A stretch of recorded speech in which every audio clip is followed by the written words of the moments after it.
Hi, Dr. Pulsifer here to talk about the classical tactical choices in battles and how that relates to games. If you want your games to reflect reality to a greater or lesser extent, then you might think about this. What are the classic maneuvers that you can use in a battle, whether it's a very small battle, a skirmish, or a very large one like World War II Kursk? Does your game offer players, or the player, the opportunity to execute these maneuvers? Of course, depending on the details, it might not be possible or needed. Well, I've taken this from David Chandler, his 1974 book, The Art of Warfare on Land. Now, who was David Chandler? Well, he's most well known for his massive book, The Campaigns of Napoleon. He wrote other military books about Marlborough, for example. He taught at the British Military Academy, Sandhurst. And in this particular book, which was a coffee table style book, he tried to identify the maneuvers that make up a typical battle. Now, there are 7 plus a new one, or new in 1974 he felt, and even new today. And those were penetration of the center, envelopment of a single flank, envelopment of both flanks, attack in oblique order, feigned retreat, attack from a defensive position, and the indirect approach. I'm going to go through each of these in a little more detail. But Chandler also said a commander must employ more than one maneuver to achieve victory. He may try to penetrate the center but fail, feign a retreat, and then envelop a single flank. Each has advantages and disadvantages, while some may be more effective in some situations and less in others.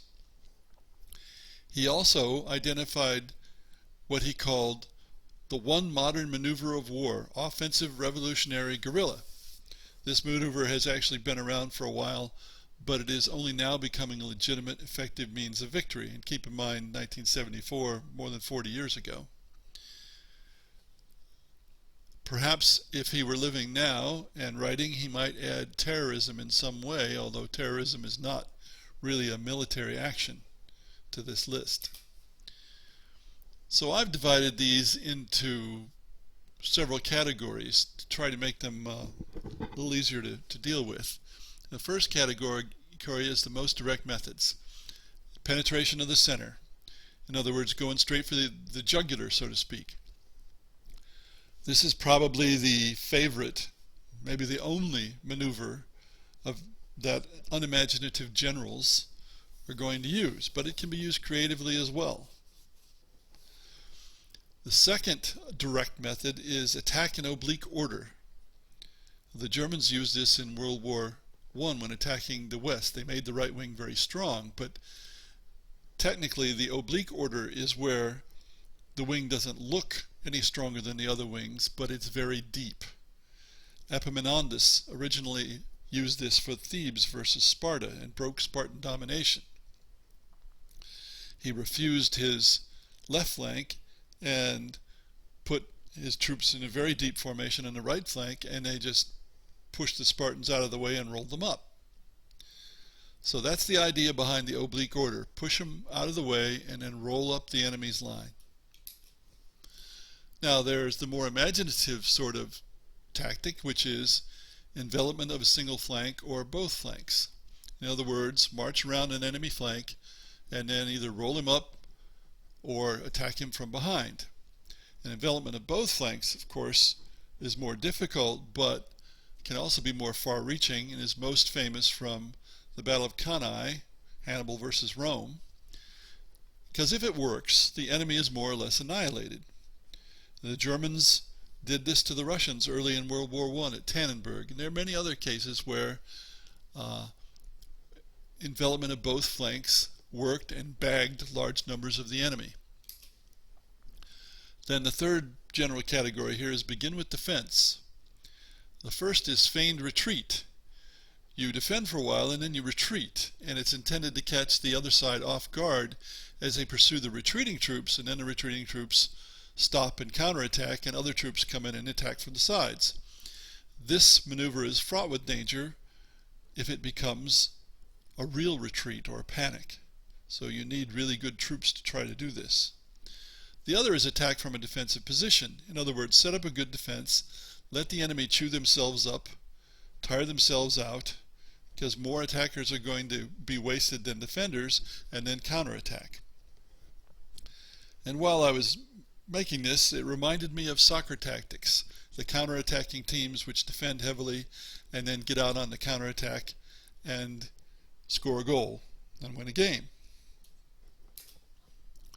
Then there are the modern methods, the indirect approach, which is after B.H. Little Hart, which is the British way. Hit the enemy where they aren't. Nibble away at them, a little here, a little there. In British terms, they used a strong navy, amphibious warfare, and blockades. And I think the indirect approach has led to guerrilla-style warfare, which is the new but not really new way of warfare. It was used in the Iberian Peninsula in the Napoleonic Wars, for example. But it is new in the objectives and in the lack of conventional warfare. No one ever declares war anymore. Full-scale conventional wars just don't happen, although sometimes we come close, as in the Gulf. But it's the objectives and the way that guerrilla warfare now is used to actually win wars, as in China in 1949, that is different. Think about this, though. The maneuvers that Chandler identifies depend on the defender not knowing what's going on. That is, they depend on hidden information. Consequently, many tabletop battle games and some video games immediately fail the reality test because they don't have hidden information. These maneuvers usually amount to concentrating your forces against a portion of the enemy, and to do that you need to have something hidden so they don't know what you're doing. So we can ask, if you want a realistic battle game, realistic quote unquote, but you don't use hidden information, can you succeed? Well, you're limited.